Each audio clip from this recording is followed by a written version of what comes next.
Amigos de Historia y Leyendas de Culiacán, bienvenidos a un video más de nuestro canal, en el que hoy, y los siguientes miércoles, estaremos dando lectura al excelente libro de relatos históricos y anecdóticos que todo culichi debiera de tener de cabecera. Me refiero al libro, Las viejas calles de Culiacán, escrito y publicado por el licenciado Francisco Verdugo Fálquez en 1949.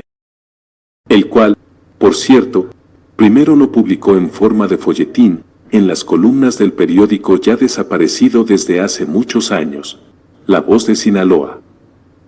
Bueno, pues el día de hoy, daremos lectura a los capítulos 3 y 4 que corresponden a la calle de Zaragoza, antes de la Sirena o del Pescado. Ya antes subimos el prólogo del escritor tal y como lo escribió, y los dos primeros capítulos en los que trata a la primera calle de la ciudad. Nos referimos a la calle del Río, que no es otra que el Malecón Viejo. Así que sin más que decir, vamos al intro y al video.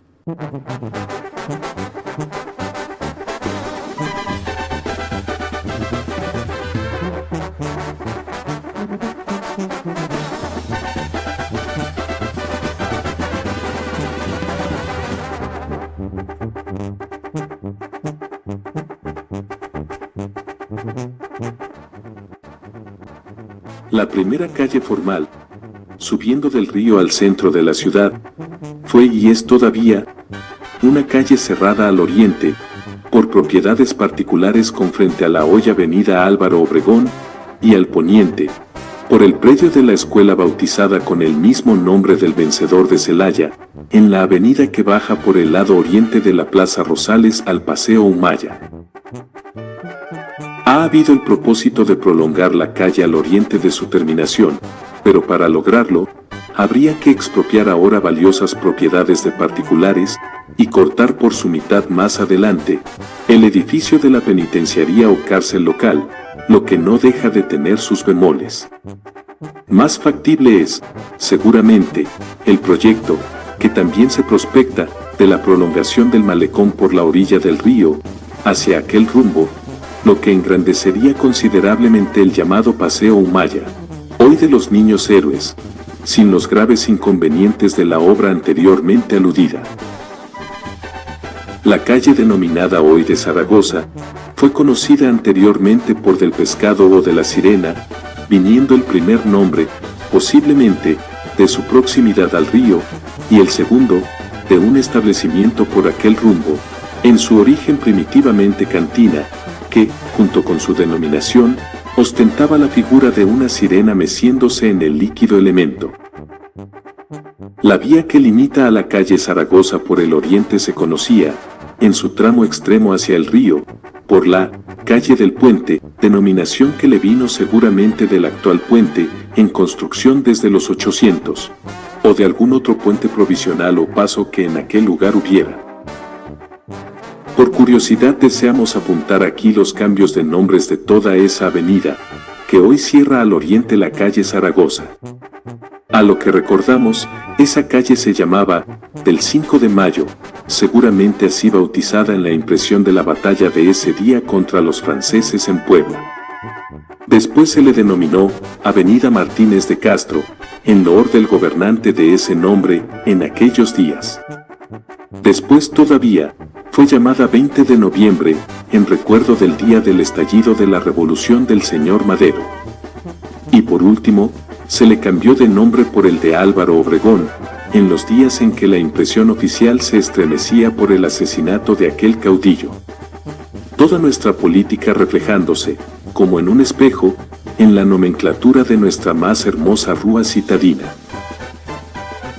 A la entrada de la entonces conocida calle del Pescado, o de la Sirena, se topaba desde luego con una de las primeras caballerizas, si no la única, en aquella época, de los coches de tracción animal, en moda entonces en Culiacán.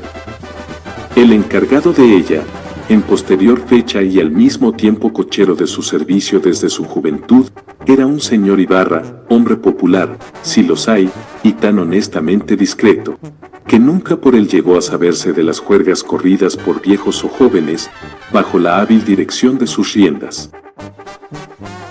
Ya en los últimos tiempos, precisamente donde hoy está el frente del nuevo edificio del Casino de Culiacán, se cultivaba un pequeño jardín, bien regado y siempre florecido, que estando a un nivel muy inferior al piso de la acera, permitía a los paseantes contemplarlo desde ella, en contraste con la aridez circundante. Este jardín existía todavía, aunque ya venido a menos, al iniciarse las obras del actual Casino de Culiacán. La calle entera del Pescado o de la Sirena se continuaba, casi en su totalidad, por modestas viviendas, de techos de terrado o de teja, cuarterías se llamaban, en donde vivían familias de escasos recursos sujetas a pagar moderadas rentas. Era, por otra parte, la calle típica de las cantinas, siendo las más famosas, la del Oso Blanco, a la espalda de la actual propiedad del casino, y la del Cantón del Barril Azul, en la esquina del frente. Más adelante, estaba la conocida por el Rey Dormido, y después de varias otras de menor categoría, se encontraba la de la Sirena, casi al extremo poniente, que dio nombre a la vía. Esta calle era la de las cantadas, muy en boga por aquella época. Rara era la casa en donde no hubiera una guitarra, que se pulsaba generalmente por las niñas de la misma casa, o por sus admiradores en su diaria visita. El propio instrumento era digno de mencionarse, pues nunca le faltaba un rojo moño de listón en el extremo, y las clavijas de madera de que estaba dotado, hoy casi en desuso, se mantenían muy ajustadas para lograr la necesaria tensión de las cuerdas. Con esos mismos instrumentos se improvisaban serenatas, y pocas eran las noches en que, en un lugar o en otro de la calle, no hubiera bailecitos familiares. Recordamos, a este respecto, una canción muy de moda en ciertos tiempos, pero que en los nuestros ya estaba en descenso, y una de cuyas coplas decía: mi corazón a tus plantas, lo ves, y no lo levantas, zumba que le dé, zumba que le dio, etcétera, etcétera. La canción se desarrollaba por versos pareados, y el estrambote se subrayaba por fuerte rasgar de la guitarra. Las muchachas de la mencionada calle tenían fama de vaciladoras, como hoy suele decirse, y en sus reuniones, para que no decayera el entusiasmo, se escanciaba frecuentemente a la concurrencia una bebida conocida por los coyotes, que se preparaba a domicilio, con mezcal, alcohol de caña y un poco de jarabe de rosa y zumo de limón, menjurje cuya subida a la cabeza era seguro por más moderadamente que se ingiriera. Y ya pueden suponerse los resultados, como palabras libres, riñas de todas clases, y hasta uno que otro muertito, que daba nota a la fiesta. En el cruzamiento de la calle, hoy de Juan Carrasco con la Zaragoza, vivía el viejo padre Vidales. En su tiempo debió haber sido joven, hombre grueso, rechoncho, con una gran cabeza sobre los robustos hombros y dicharachero y campechano como el que más. No obstante, su robustez se movía con una agilidad que asombraba. Hombre virtuoso y de intachables costumbres, era respetado por todo el mundo.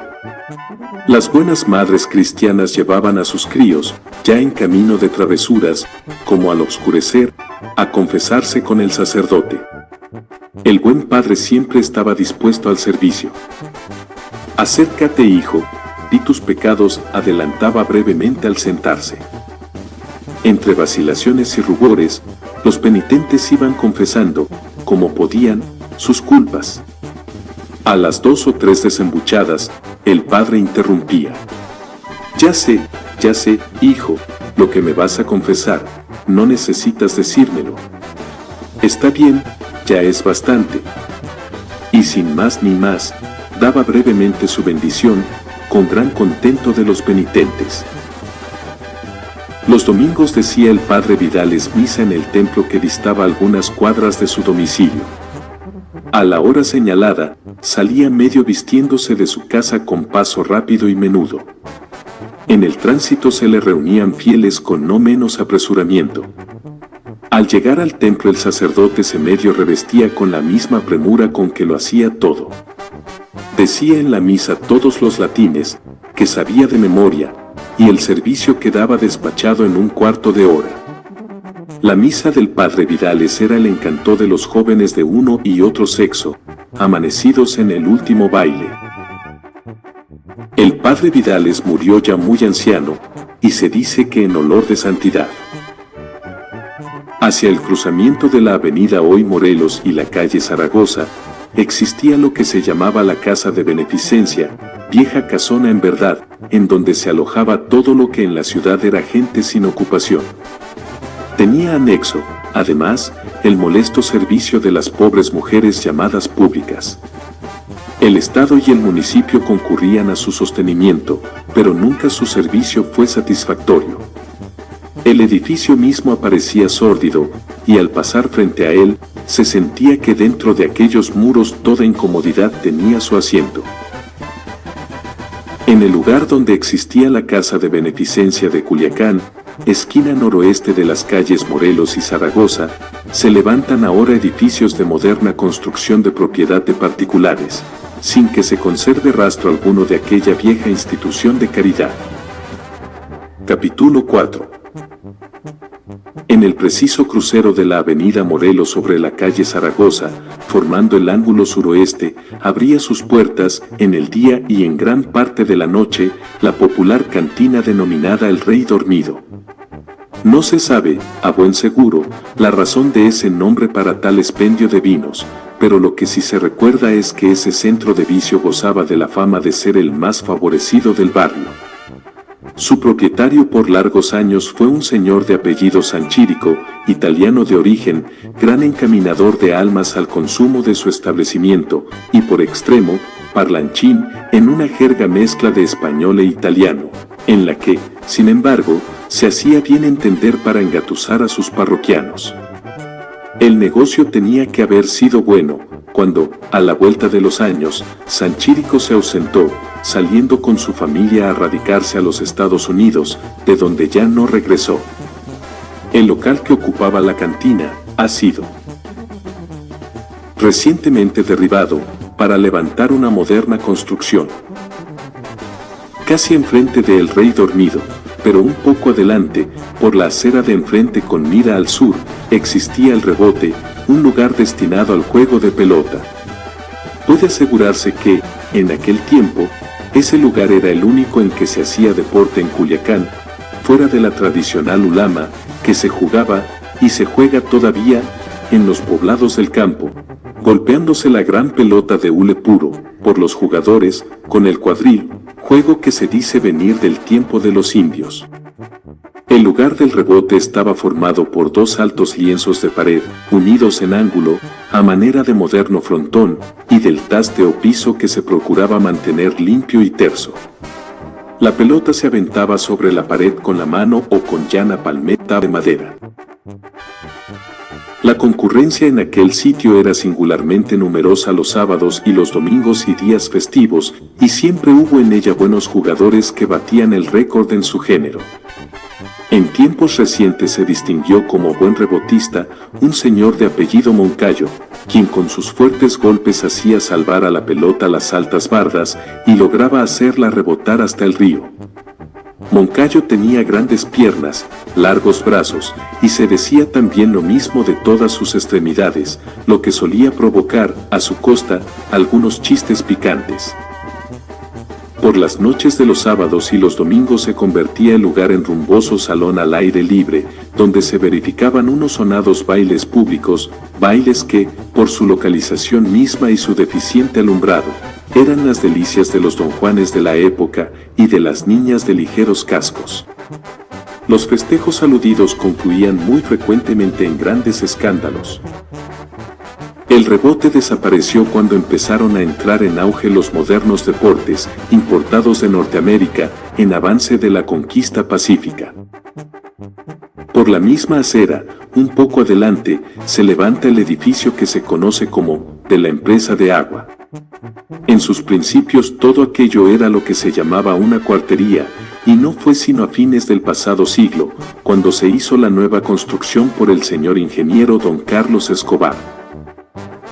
Este señor Escobar era todo un tipo, cuyo recuerdo es digno de conservarse. Descendiente de una distinguida familia mazatleca, su padre llegó a ser, aunque solo temporalmente, gobernador del estado. Vino el señor Escobar a Culiacán, bajo la protección del entonces gobernador general Francisco Cañedo, con el propósito de establecer en esta ciudad el alumbrado público eléctrico, en sustitución de los antiguos faroles de petróleo. La obra se realizó bajo el sistema de carbones de polos encontrados, para producir la luz de arco, bajo cerradas pantallas transparentes. Al principio todo pareció caminar bien, pero luego empezaron las fallas del alumbrado, y no teniendo el empresario grandes recursos, le fue imposible corregirlas. Esto abrió una lucha inacabable, de todos los días, entre la empresa y el ayuntamiento de la ciudad. Se admitió en transacción la tolerancia de las noches de luna, en beneficio del negocio, pero fue peor el remedio que la enfermedad, pues las discrepancias sobre los cuartos, crecientes o menguantes y lunas nuevas y llenas aumentó los capítulos de discusión. Por fin, el ayuntamiento pidió judicialmente la rescisión del contrato y ésta terminó por un acuerdo, en que intervino el propio gobernador del estado. Educado el señor Escobar en Alemania, participaba un tanto del temperamento que recientemente se exhibió con los nazis en aquella nación, y trataba misericordiosamente a su gente de trabajo y a los que con él venían en negocios. Caído a menos en sus recursos pecuniarios, las frecuentes contrariedades consiguientes agriaron todavía más su carácter, y se cuenta que, hostigado por los deudores, crió una caterva de perros bravos, que en la casa y fuera de ella, lo acompañaban por todas partes, a la manera de los modernos pistoleros, y cuando un cobrador de cuentas llamaba a su puerta, Escobar lanzaba la jauría a las ventanas en ladridos desesperados, con lo que el inglés ponía los pies en polvorosa, jurando no volver más. El señor Escobar, por otra parte, era en sociedad un hombre intachable, y hasta simpático cuando él lo quería así.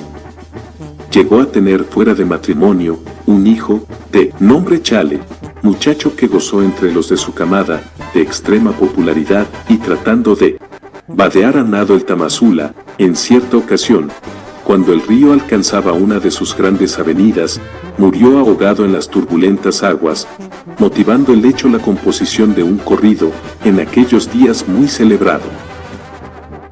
El señor Escobar padre tuvo un fin trágico.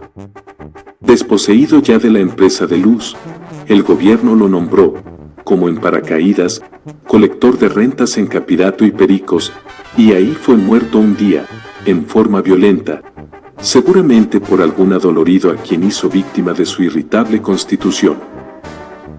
El edificio de referencia, como ahora está, con las oficinas de la empresa de agua y fábrica de hielo, fue arreglado posteriormente por su propietario el señor don Miguel Tarriba, no ha mucho tiempo fallecido.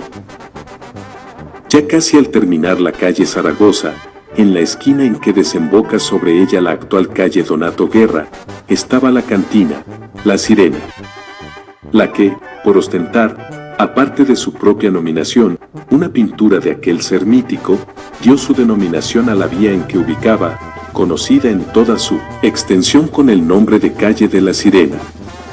Para la gente más ignorante, y tomando como motivo el torso de pez de la tentadora de Ulises, la rúa se conoció también por la calle del pescado. Esa vieja calle de la Sirena o del Pescado, hoy Zaragoza, está sufriendo actualmente una notable transformación.